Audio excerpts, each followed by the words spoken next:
Hola, mi nombre es Luz María Saucedo Ruz y les agradezco que nos acompañen en un nuevo programa de Expediente INACIPE, Academia Mexicana de Ciencias Penales, en este marco del 40 aniversario del Instituto Nacional de Ciencias Penales. El día de hoy hablaremos de las prioridades nacionales en materia de seguridad pública y para hablarnos de este tema nos acompaña el maestro Álvaro Vizcaíno Zamora, quien es secretario ejecutivo del Sistema Nacional de Seguridad Pública, también es profesor de Teoría del Delito en la Universidad Panamericana y es investigador invitado honorario del Instituto Nacional de Ciencias Penales. Maestro, bienvenida. Muchas gracias por venir al programa. Luz, muchas gracias por la invitación y, oye, quisiera empezar por felicitarte por los 4 años ya al aire en este programa y, bueno, por supuesto, felicitar al Instituto Nacional de Ciencias Penales por los 40 años, por el 40 aniversario, junto con la Academia Mexicana de Ciencias Penales. El INACIPE es, sin duda, la catedral de las ciencias penales en Latinoamérica, un referente obligado. Maestro, muchísimas gracias. Pues quisiera que comenzáramos a hablar del tema de las prioridades nacionales. ¿Cómo es que se establecen cuáles son las prioridades nacionales en materia de seguridad en nuestro país? Bueno, el Consejo Nacional de Seguridad Pública es el máximo órgano de seguridad en México. Está integrado por el presidente de la República, el Gabinete de Seguridad, los gobernadores y gobernadora de todo el país. Se reúne al menos 2 veces al año, usualmente en agosto y en diciembre, y es en el seno del Consejo Nacional donde previos diagnósticos, análisis, estudios, los integrantes del Consejo deciden cuáles son las prioridades nacionales en materia de seguridad. El hecho de que un tema se convierta en prioridad nacional significa que estará también acompañado o articulado de recursos federales dirigidos ya sea a las entidades federativas o a los municipios para poder atender temas muy específicos en materia de seguridad en el país. ¿Cómo es que se construye una política pública?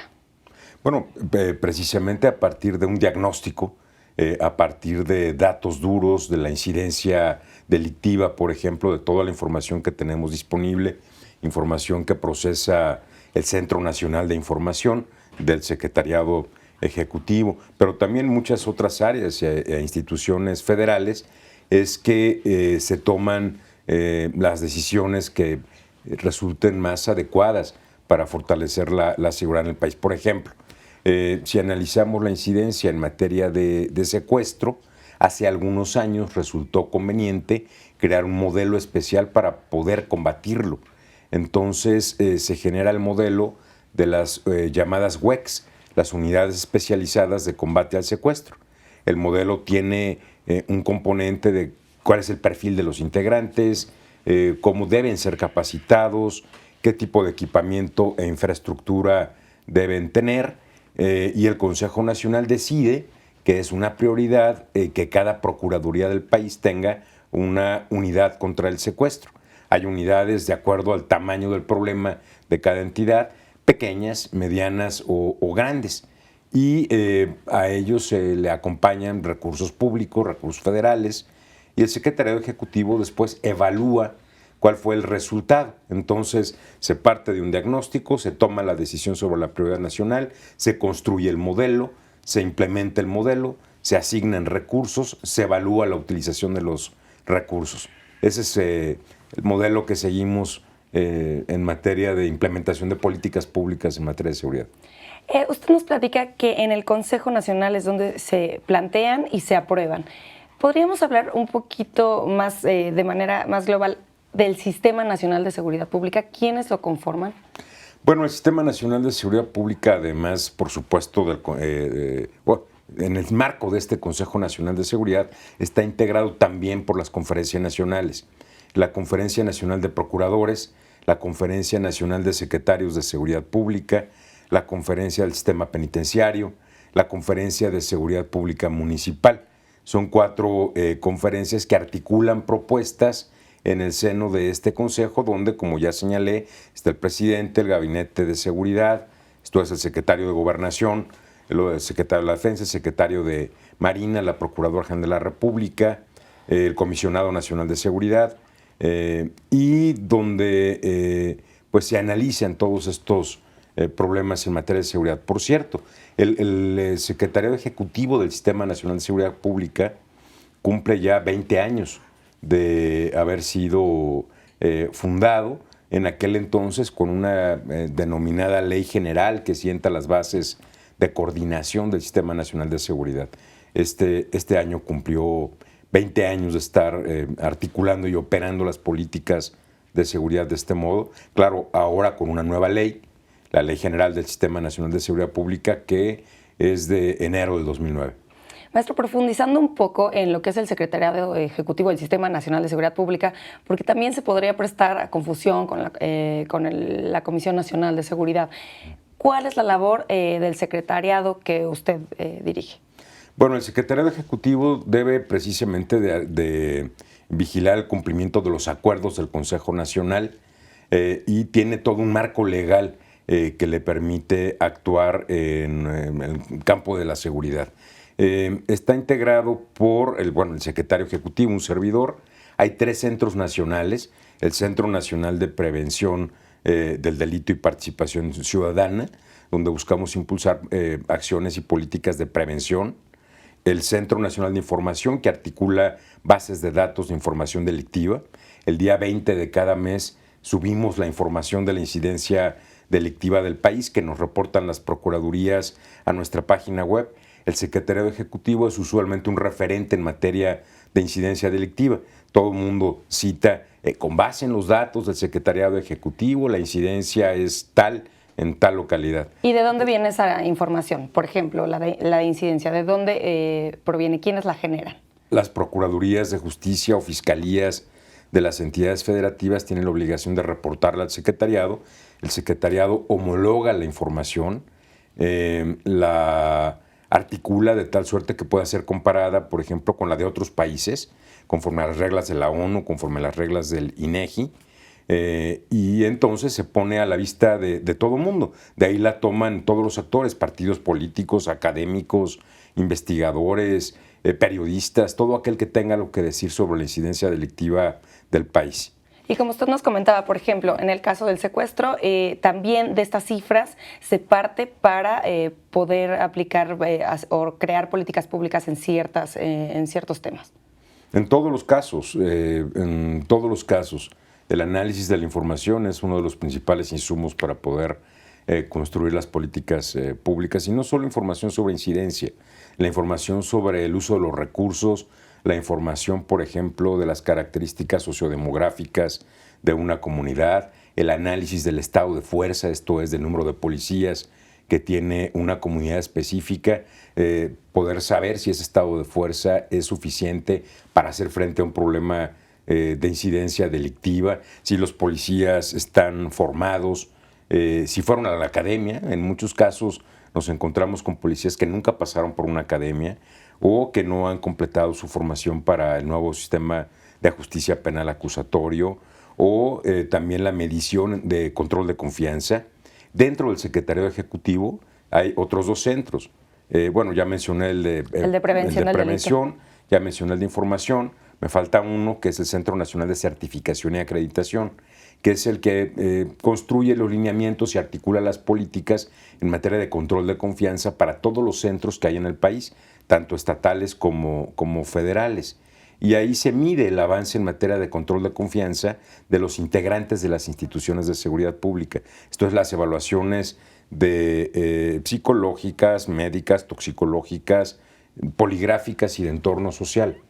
Por ejemplo, con este centro se miden las metas o el grado de evaluación en los estados, y se pueden hacer recomendaciones. Medimos el avance en evaluaciones del estado de fuerza de cada entidad federativa, y sobre todo medimos las capacidades de los centros. Los centros tienen que ser recertificados cada cierto tiempo, y entonces el Secretariado Ejecutivo verifica que los centros estatales tengan las capacidades para continuar haciendo su trabajo. Pero estos centros van a tener que evolucionar en los de control de confianza, porque estamos en el marco de una gran reforma constitucional. Y esta reforma constitucional, que algunos han conocido como del mando único, pero que en realidad se trata de un modelo de operación policial más inclinado hacia un modelo de mando de coordinación, más que único, se debe anclar también en el desarrollo de los integrantes de las instituciones de seguridad pública, en fortalecer sus prestaciones, sus condiciones laborales, y esto va a hacer que dejemos de ver el tema como evaluar simplemente en control de confianza, para ahora ir a un concepto mucho más ambicioso y evaluar el desempeño, evaluar las competencias profesionales, medir realmente las fortalezas institucionales de todas las instituciones de seguridad. Y que en términos de la Constitución no son solo policías, estamos hablando de peritos, policías, ministerios públicos que forman parte de todo el sistema. Y usted habla de de esta política no como un mando único, sino como coordinación. ¿Cuál es la diferencia entre estos dos? Bueno, usualmente, inicialmente se había planteado generar 32 policías estatales únicas, sin ningún tipo de excepción. Es el caso que hay que partir de la realidad, y por ello el gobierno de la República, reconociendo las realidades locales, ha propuesto que se genere un modelo de mando de coordinación. En este modelo de mando de coordinación o mando mixto, la regla general es 32 policías estatales únicas, pero hay que reconocer que hay que solamente 1,800 municipios del país tienen policías, los demás no tienen. Donde no hay policías, pues no hay nada que unificar. Además, hay también que reconocer que de estos 1,800 que tienen policías, el 86% no tiene capacidades o cuenta con muy pocos elementos.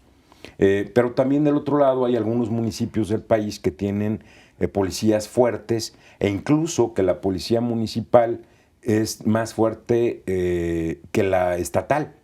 Sucede, por ejemplo, en entidades como Aguascalientes, en que el 80% de la población de ese estado y el 80% también de la incidencia delictiva se concentra en la capital.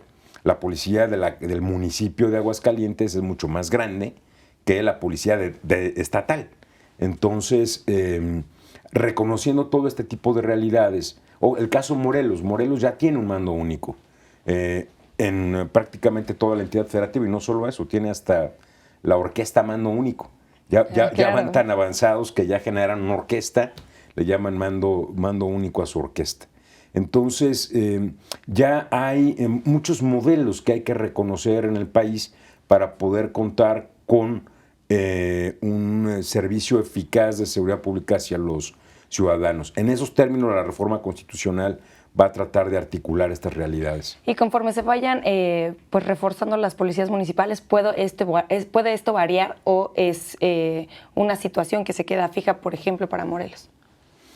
Bueno, la idea es que en el caso de que el Congreso de la Unión apruebe un modelo con estas características de coordinación, un modelo mixto, debe ser aspiracional, debe permitir que algunas policías, de reunir ciertos requisitos que nosotros llamamos condiciones objetivas de desarrollo institucional, que se traducen en policías con academia, policías con preparación para actuar en el nuevo sistema de justicia penal acusatorio, policías evaluados en control de confianza, policías con certificación de competencias profesionales. Esto es, que sepan hacer lo que tienen que saber hacer. Y en ese caso, cuando reúnan todas estas condiciones, ciertas fortalezas también institucionales en cuanto a equipamiento, infraestructura, entonces, bueno, pues que puedan crecer y tener a su cargo el servicio o la función de seguridad pública. Maestro Vizcaíno, tenemos que hacer una pausa, pero volvemos con el tema. Al auditorio, continúen con nosotros, estamos en Expediente INACIPE, Academia Mexicana de Ciencias Penales.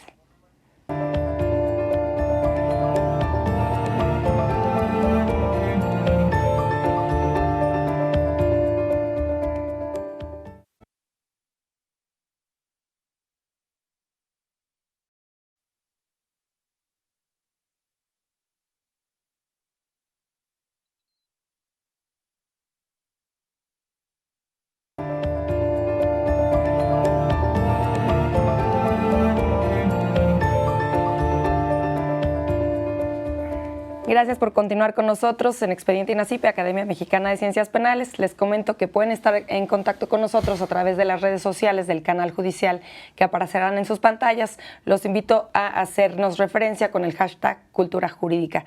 También los invito a seguirnos en nuestro Twitter, que es @expediente_, y queremos saber sus comentarios y sugerencias acerca del programa. Maestro, si quiere, también compartimos su Twitter por si tienen algún comentario acerca de este programa. Es @Álvaro_Vizcaíno, ¿no? Lo invitamos a seguir al maestro. El día de hoy estamos hablando de las prioridades nacionales en materia de seguridad y quisiera, maestro Vizcaíno, si le parece bien, comenzar a hablar de ellas. Sí, si le parece bien, las voy a ir enumerando. Tal vez nos detengamos en un par. Como primera prioridad nacional está el diseño de políticas públicas destinadas a la prevención social de la violencia y la delincuencia con participación ciudadana. Aquí, el Secretariado tiene un Centro Nacional de Prevención del Delito y Participación Ciudadana, pero lo que me llama la atención en esta política, en esta prioridad nacional es cómo puede participar la ciudadanía para prevenir el delito. Bueno, en ese programa o prioridad nacional en concreto, el tema es prevención. La prevención del delito es tarea de todos. Es tarea de los ciudadanos y también de las autoridades.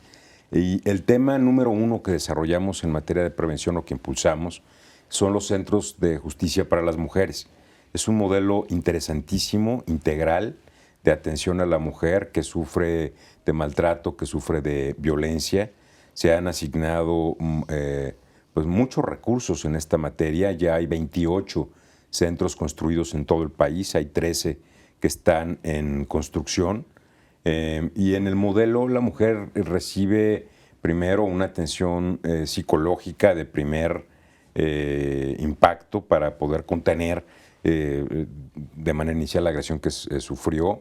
En estos centros hay ministerios públicos especializados, hay salas de juicio oral, hay ludotecas, hay una sección de empoderamiento de la mujer, donde hay incluso hasta el salón de belleza, hay mini boutiques, hay spas, gimnasio. Esto es, la mujer llega maltratada, lacerada, lastimada a estos centros y debe salir empoderada, tranquila, con su problema resuelto y con habiéndose hecho justicia en relación con el victimario.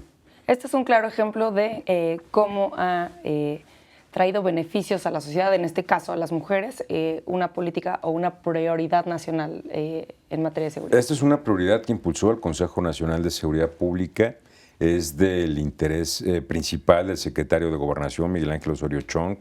Lo hemos estado articulando entre el Secretariado Ejecutivo del Sistema Nacional de Seguridad en coordinación con CONAVIM, la Comisión Nacional para Prevenir la Violencia contra las Mujeres, y está dando muchos resultados. El otro día acudí a una entidad federativa a la inauguración de uno de estos centros y me enteré, como sucede y como todos sabemos, de historias terribles. Pero me llamó especialmente la atención que los domingos que pierde el equipo de fútbol local, ese día aumenta la violencia contra las mujeres. Los maridos se desquitan con las esposas, con las parejas, y entonces en estos centros ya tienen articulado todo un programa de reacción, de contención para esos funestos domingos, y que envían unidades móviles con ministerios públicos, con peritos, a trabajadores sociales a casa de las mujeres para que están demandando ayuda para tratar de detener a una pareja enloquecida, ¿no? Claro. Y vamos avanzando con las prioridades nacionales. No sé, nos detendremos un poco menos en estas dos, que es desarrollo, y no porque sean menos importantes, es desarrollo, profesionalización y certificación policial. Esa es la segunda prioridad nacional, y tecnologías, infraestructura y equipamiento de apoyo a la operación policial. Estos dos prioridades van enfocadas a la policía. La primera tiene que ver con la capacitación en general de las policías. Y en este programa no incluimos sistema penal acusatorio porque es otra prioridad, creo que es la número 4 o 5 de de la lista. Aquí hablamos de todo tipo de capacitación, por ejemplo, para mejorar la calidad de la información en las bases de datos de incidencia delictiva, capacitación para las unidades antisecuestro, capacitación en temas de derechos humanos, capacitación en general. Certificación es la evaluación de 3 habilidades. Primero el control de confianza, segundo la evaluación del desempeño y tercero las competencias policiales básicas, que significa que los policías sepan hacer lo que tienen que saber hacer, que un policía sepa disparar un arma, usar una patrulla, usar un equipo de radiocomunicación, poner a disposición a un detenido respetando derechos humanos y el debido proceso, entre otras habilidades. Entonces, todo esto se evalúa y se emite un certificado. La otra prioridad que mencionaste está relacionada con el equipamiento necesario de las instituciones de seguridad, la compra de equipos de radiocomunicación, patrullas y también los temas de infraestructura. Que 2 de las prioridades nacionales vayan relacionadas con la policía quiere decir que es muy importante que estén fortalecidas. Bueno, es el primer contacto de los ciudadanos generalmente con el sistema de justicia, ¿no? Y también es, lamentablemente, donde los ciudadanos se sienten más insatisfechos. Por eso tenemos que redoblar esfuerzos en materia de policías. Continuando con las prioridades, la siguiente prioridad habla de implementación y desarrollo del sistema de justicia penal, que justo es lo que nos comentaba. Pues estamos a unos cuantos días, mira, Sí. Hoy es 6 de junio, y estamos a unos cuantos días ya de que entre en vigor en manera plena y completa el nuevo modelo de justicia acusatorio, por lo que se establecieron muchos requisitos o condicionantes para avanzar en este año. En el subsidio, que es el Fortaseg, que sustituyó al anterior Subsemun y que tiene 6,000 millones de pesos, que articula el Secretario Ejecutivo, al menos el 20% del subsidio tenía que destinarse al sistema penal acusatorio. Y en el FASP, que es el Fondo de Aportaciones para la Seguridad Pública, que tiene 7,000 millones de pesos, precisamente se orientó este programa para que las procuradurías, fundamentalmente, pudieran invertir en materia de infraestructura y equipo para el nuevo sistema de justicia penal. Me gustaría que más adelante, a lo largo del programa, habláramos un poco más de estos 2 fondos y subsidios que se tienen para la seguridad, pero sobre el tema del sistema de justicia penal, en este caso, ¿solo hablamos de policía o estamos hablando de reforzar a todos los demás actores, ¿no? Estamos en ministerios públicos, peritos. Estamos hablando de todos los actores con excepción de los jueces. Y los abogados defensores, ¿no? Y los abogados defensores, claro. Estamos hablando de todos aquellos que están bajo la esfera del Poder Ejecutivo, principalmente de las entidades federativas. Hablamos de policías, peritos, ministerios públicos, fundamentalmente. Perfecto. La siguiente prioridad habla del fortalecimiento al sistema penitenciario y de ejecución de medidas para adolescentes. ¿Podremos dividirlo y hablar de la importancia de uno y del otro? Sí, en cuanto al sistema penitenciario, en agosto del año pasado, el Consejo Nacional de Seguridad aprobó 7 ejes para fortalecer el sistema penitenciario del país. A mí me parece que uno de los puntos centrales de esa propuesta es el generar un servicio de desarrollo profesional de carrera para el sistema penitenciario. A veces nos olvidamos de este eslabón creyendo que es quizá el más débil de la cadena de justicia, ¿no? El del sistema penitenciario. Hemos hablado mucho de impulsar un modelo de desarrollo de policías, de asignar una remuneración salarial básica, de revisar las prestaciones de los policías o el nivel de escolaridad, pero generalmente en el caso del sistema penitenciario ha sido el engrane o el eslabón olvidado del sistema. Y debemos dignificar la función del sistema penitenciario generando este servicio de carrera con perfiles homologados, con un modelo de profesionalización que tiene que reconstruirse y plasmarse en el programa rector de profesionalización, que es donde se direcciona, se articula el modelo de capacitación que deben seguir todo el país. Creo que es un punto muy importante el capacitar y realizar un servicio de carrera o lograr que se establezca un servicio de carrera en el personal del sistema penitenciario. Pero esta prioridad también incluye el mejoramiento de los centros penitenciarios. Digo, hemos visto recientemente varios problemas en centros penitenciarios que dependen, pues no solamente del personal que labora dentro de ellos, ¿no? Sí, sin embargo, debo ser sincero, los recursos del FASP, del Fondo de Aportaciones para la Seguridad Pública, no son suficientes para la construcción de un nuevo reclusorio por cada entidad federativa. Son inversiones muy fuertes, ese tipo de construcciones, y usualmente los estados utilizan los recursos de este fondo, del FASP, para simplemente la ampliación o remodelación de las infraestructuras ya existentes, ¿no? Y no necesariamente construyendo más cárceles se resuelven los problemas. No es así. Debemos recordar que ante el nuevo sistema de justicia penal, ante el artículo 19 constitucional que limita la prisión preventiva solo a los casos que realmente lo ameriten, es previsible que el número de personas que en el nuevo modelo de justicia vayan a la prisión sea considerablemente inferior, muy menor en relación con lo que actualmente vivimos. Habrá una tendencia natural a despresurizar las prisiones y también habrá que comunicar a la sociedad que esto no significa impunidad. Significa que, como sucede en otros países, ahora los imputados están sujetos a proceso, pero en libertad, y que solo en los casos más graves estarán en prisión, ¿no? Creo que esto va a ayudar mucho. Dentro de esta misma prioridad también se mencionaba las medidas de justicia para adolescentes.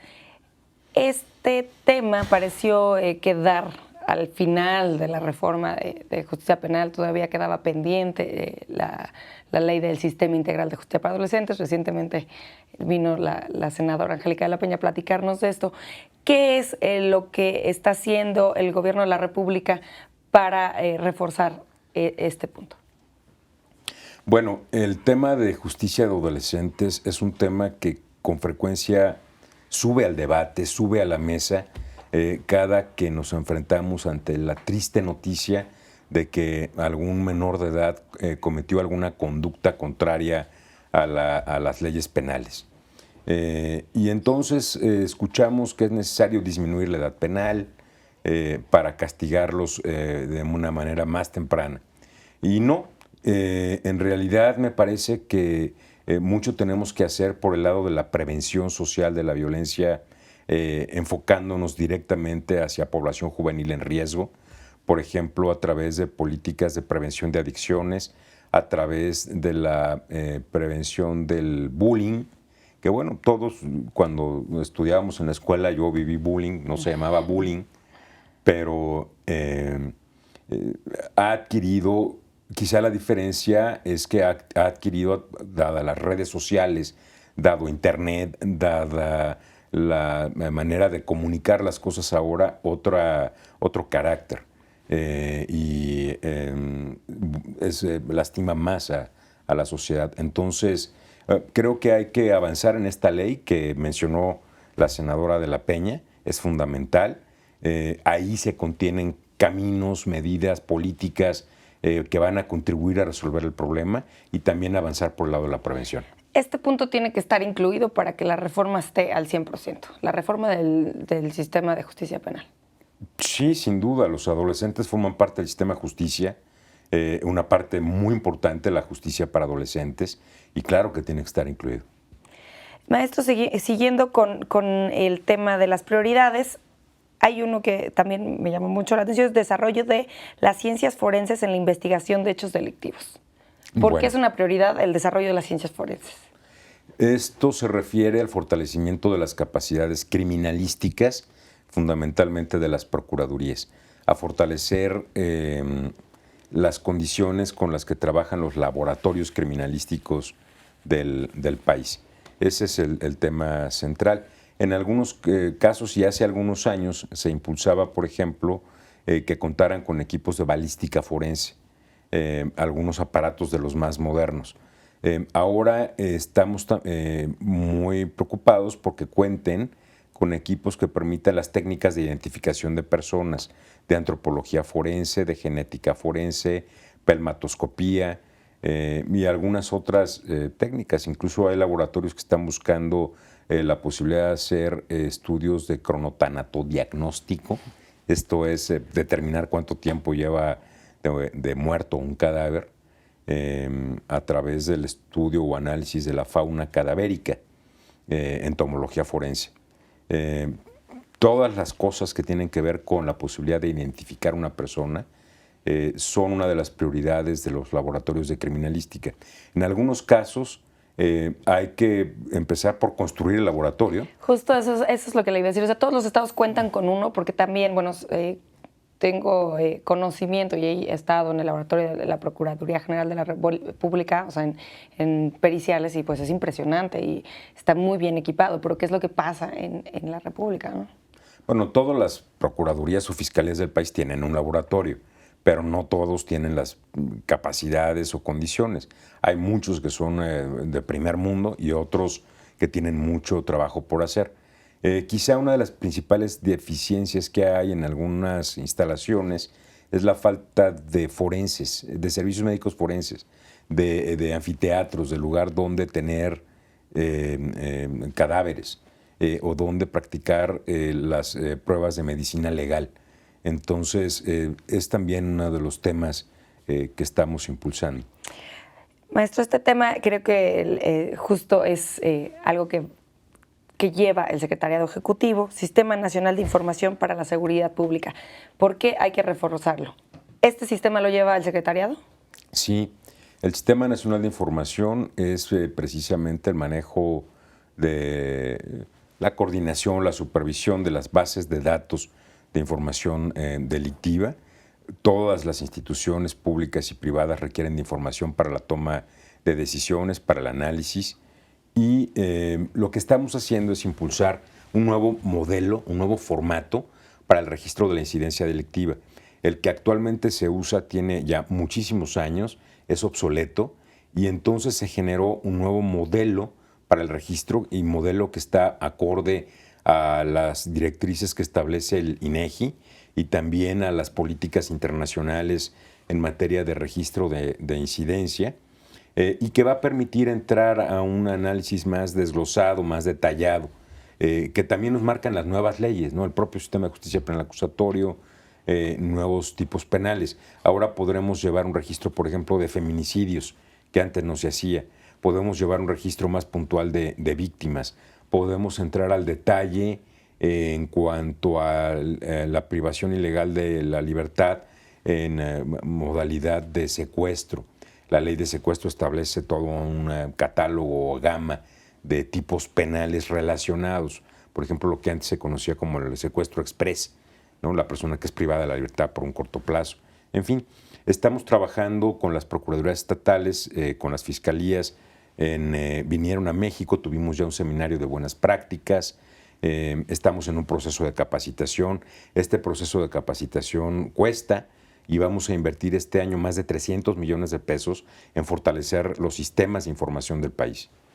¿Esta información es pública, toda la información que tiene el Sistema Nacional de Información? Sí, la regla general es que toda la información es pública y está a la vista en nuestra página web. Maestro, siguiendo con las prioridades nuevamente, está el Sistema Nacional de Atención de Llamadas de Emergencia y Denuncias Ciudadanas. Este punto nos va a dar para mucho, pero seguramente tendremos que hacer una pausa. Pero platíquenos, ¿en qué consiste? Bueno, justamente el presidente de la República el viernes pasado, al inaugurar el C5 del Estado de México ubicado en Toluca, hizo referencia ya a que será en el segundo semestre de este año, de este 2016, en que comenzará a operar el 911. El 911 o 911 es un sistema que funciona en una buena parte de los países del mundo. El otro es el 112, que funciona en Europa. En Europa, sí. En Europa es el 112, en Estados Unidos y la mayor parte de los países anglosajones es el 911. Más que un número único, es un sistema lo que debe haber atrás de este teléfono, un sistema de atención de llamadas de emergencia que involucra tanto autoridades públicas como a algunos operadores privados, como por ejemplo la Cruz Roja o algunos sistemas de atención de ambulancias privadas y demás que participan en la solución de emergencias. En el 911 se deben atender 3 tipos de emergencias. Las podemos clasificar grosso modo en emergencias de seguridad, emergencias médicas y emergencias de protección civil. Y los ciudadanos cuando llaman buscan tener una respuesta oportuna, rápida, eficiente a sus llamadas. ¿Cuáles son las novedades de la gente sabrá cuál es una emergencia? ¿Sabrán cuándo llamar? Bueno, la gente sabe que necesita ayuda, toma el teléfono, marca y en ese momento del otro lado está esperando que exista un operador que cuente con las capacidades de atenderle, cosa que hoy todavía no existe. Y que implica un proceso de capacitación muy intenso que va a impulsar el secretariado. Ejemplo, una persona le da un infarto, marca y espera que del otro lado el operador le diga qué tiene que hacer, qué puede hacer en lo que la ambulancia llega a la casa. Pero incluso si la persona que tiene el infarto no logra decir que tiene un infarto, el nuevo sistema 911 va a contar con sistema de georreferenciación o localización de las llamadas, de tal suerte que la autoridad puede saber de dónde están llamando para mandar los servicios de emergencia y brindar la atención. Maestro, pues en el segundo semestre lo invitaremos para que nos acompañe en un programa de este tema del 911. Por ahora tenemos que hacer una pausa y seguiremos con los temas de prioridad nacional. Al auditorio, continúen con nosotros. Estamos en Expediente INACIPE, Academia Mexicana de Ciencias Penales.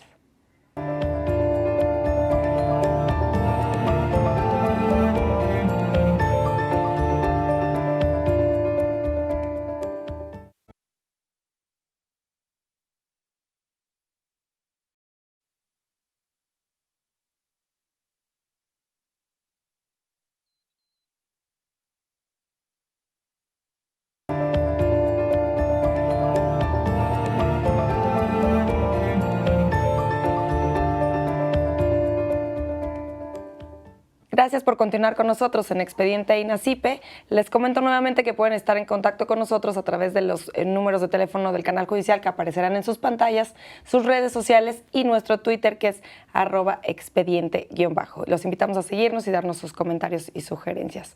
Les recuerdo que el día de hoy estamos hablando de las prioridades nacionales en materia de seguridad pública y nos acompaña el maestro Álvaro Vizcaíno, quien es secretario ejecutivo del Sistema Nacional de Seguridad Pública, y su Twitter es @Álvaro_Vizcaíno. Podemos seguirlo y hacerle nuestros comentarios acerca del programa. Maestro Vizcaíno, antes de irnos a la pausa, estábamos ya casi terminando con las prioridades nacionales. Nos quedan 2. Una es el fortalecimiento de capacidades para la prevención y combate a delitos de alto impacto. ¿A qué nos referimos con esta capacitación y fortalecimiento de los delitos de alto impacto? Bueno, delitos de alto impacto son el homicidio doloso, el secuestro, la extorsión y el robo con violencia. Fundamentalmente nos hemos concentrado en los 4, por supuesto, pero en materia de secuestro se han logrado muy buenos resultados. Una disminución notoria de la incidencia delictiva en relación con años anteriores, y esto se ha logrado gracias al trabajo que ha realizado la Comisión Nacional de Antisecuestros, que depende de la Secretaría de Gobernación, las procuradurías y fiscalías de los estados, y al impulso al modelo de las unidades especializadas de combate al secuestro. Y este modelo se ha basado, entre otros aspectos, en la capacitación muy especializada de los integrantes de las unidades antisecuestro del país. Y bueno, esto sin descuidar también los otros delitos de alto impacto, como son la extorsión, donde el secreto está en no dejarse enganchar. La gran mayoría de estas llamadas son llamadas que no tienen posibilidades de cumplir con las amenazas que hay detrás de la llamada, y basta con colgar y no engancharse a la amenaza que está del otro lado para que el problema concluya. En el caso de los delitos de homicidio, hay un despliegue importante de fuerzas federales en un buen número de municipios del país que en coordinación con autoridades estatales y municipales están articulando políticas y acciones para combatir este problema. A mí me parece que un dato interesante derivado del análisis de la información que tenemos en el secretariado es que está cambiando el comportamiento de los homicidios dolosos en el país. Hasta hace algunos años estaban fundamentalmente vinculados a delitos como secuestro o extorsión, que son delitos característicos de delincuencia organizada, mientras que ahora los homicidios dolosos en un análisis de correlación se vinculan a violencia familiar, se vinculan a lesiones, se vinculan en todo caso a robo de vehículos, lo que nos habla que ya están vinculados a otro tipo de delincuencia. O sea, los homicidios dolosos no solo son delincuencia organizada. El cambio, dicho en pocas palabras, es hasta hace algunos años los homicidios dolosos fundamentalmente se vinculaban a delincuencia organizada. Hoy los homicidios dolosos mayoritariamente se vinculan a delitos comunes. Maestro, la última prioridad nacional en la lista, y repito, no menos importante, es especialización de las instancias responsables de la búsqueda de personas. ¿Por qué hablar de este tema? Bueno, estamos hablando del REMPEDO, del Registro Nacional de Personas No Localizadas y Desaparecidas. Hay un proyecto de ley que se está debatiendo en el Congreso de la Unión. Hay una solicitud de información de la sociedad respecto de las personas no localizadas y desaparecidas. La información, tal como se ha transmitido, requiere de que la sociedad pueda desagregar la información. Hay personas que, por supuesto, ya han sido localizadas. Hay personas cuya desaparición no fue una desaparición forzada, sino por el contrario, derivada de algún problema familiar y que en cuestión de días vuelven a presentarse en sus domicilios o son localizadas. Y esto lo subrayo porque pareciera ser, cuando se reportan datos o cifras relacionadas con este problema, que se trata de una cifra acumulativa y no. Las cifras deben irse descargando y desagregando en estos rubros que he señalado. Es un tema de enorme delicadeza, de enorme preocupación, que estamos abordando con toda seriedad, con todo interés para poder ofrecer información oportuna en este tema. Es importante que el auditorio sepa que este registro está a disposición del público en la página del Secretariado. ¿Es correcto? También sí. Es información que tenemos disponible en la página del Secretariado Ejecutivo. El Secretariado Ejecutivo produce también mucha información en materia de seguridad disponible pues, para todos los investigadores, los académicos, para toda la sociedad en general. A manera de ejemplo, recientemente concluimos un estudio, un diagnóstico sobre sueldos y prestaciones de policías y un perfil de los policías, cuántos son casados, cuántos son solteros, cuál es el promedio de hijos por familia de un policía, el nivel de escolaridad, la edad. Por ejemplo, advertimos que el 25% de los policías del país tiene más de 45 años de edad, lo cual no es malo, no es malo. Pero para ser policía sería preferible que no olvidáramos formar nuevas generaciones de policías jóvenes con capacidades y fortalezas físicas que les permitan hacer adecuadamente su trabajo.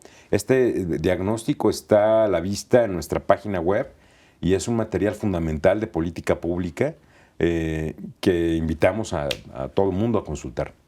Maestro, más de una ocasión en este programa hemos hablado de los fondos y los subsidios para la seguridad, que también ayudan a reforzar estas 10 prioridades nacionales.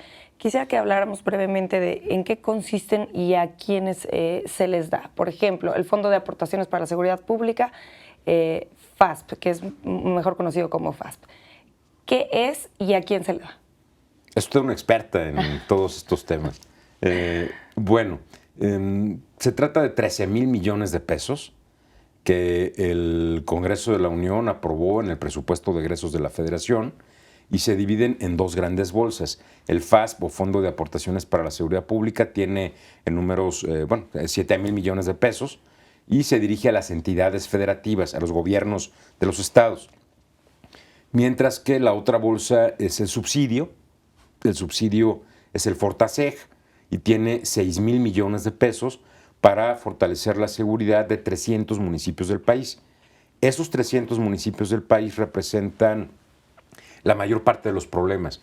Concentran el 80 y tantos por ciento de la población, el 70 y tantos por ciento de la incidencia delictiva de todo el país. Entonces permiten focalizar en 300 municipios más del 80% de las soluciones. O sea, se apoya a una gran parte de los problemas en materia de seguridad con estos 300 municipios, siendo que son más de 2,000 en el país, ¿no? Más de 2,400, son 2,457 municipios en el país. Con estos 300 tenemos una cobertura muy representativa en términos de población y de incidencia delictiva. Y para poder asignar a qué municipio se beneficia, tenemos una fórmula para elegir a 300 municipios de los 2,457 en términos de su población, de la incidencia delictiva que tiene el municipio, de la forma en que han combatido esa incidencia delictiva, en términos de algunas características específicas de los municipios.